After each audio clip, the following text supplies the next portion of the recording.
ഞങ്ങളില്ലെങ്കിൽ ഇവിടെയുള്ള ന്യൂനപക്ഷം രണ്ടാന്തരം പൗരന്മാരാവുന്നതാണ്.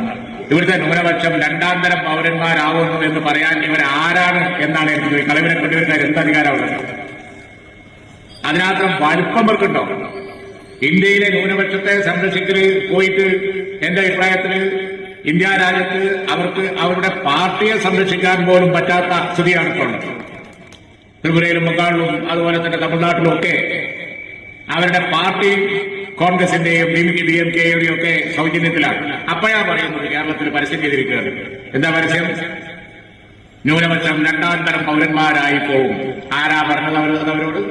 ഇവിടെ ന്യൂനപക്ഷം അങ്ങനെ ഒരു ചിന്ത വേണ്ട, നിങ്ങൾക്ക് അങ്ങനെ തോന്നൽ വേണ്ട, ഒന്നാം തരം പൗരന്മാർ തന്നെയാണ്. നിങ്ങളുടെ സൗജന്യത്തിലല്ല ഇന്ത്യ രാജ്യത്ത് ഏതെങ്കിലും ഒരു ന്യൂനപക്ഷം തുല്യപരിഗണനയോടുകൂടി ഒന്നാം തരം പൗരന്മാരുടെ കൂട്ടത്തിൽ തന്നെ ഉള്ളത്. അവിടെ രണ്ടാം തരം പൗരന്മാരായി